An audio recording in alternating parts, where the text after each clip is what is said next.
This is the doghouse from my Safari van, and it has a strap on it that General Motors somehow forgot to install. Over the years, I've had a lot of trouble getting my doghouse back into the van.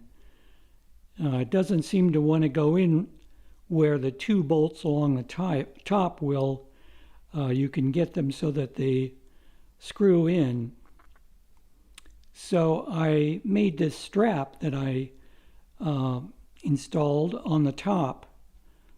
So to put the doghouse in now, you just pull back on the strap, which lifts the top of the doghouse, and then it's much easier to get it in place. And I made the strap from some nylon webbing I had on hand, and it's attached with one stainless steel bolt, 1 inch long, 1/4 inches in diameter, with fender washers on either side and a lock nut.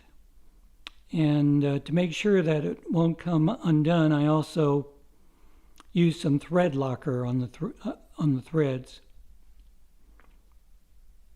And then when I'm installing the doghouse, after it's in place, I flip the strap up so it doesn't interfere with putting in the vent housing that goes along on top of that. So anyway, the next time you have your doghouse out, you might think about installing a strap. Thank you.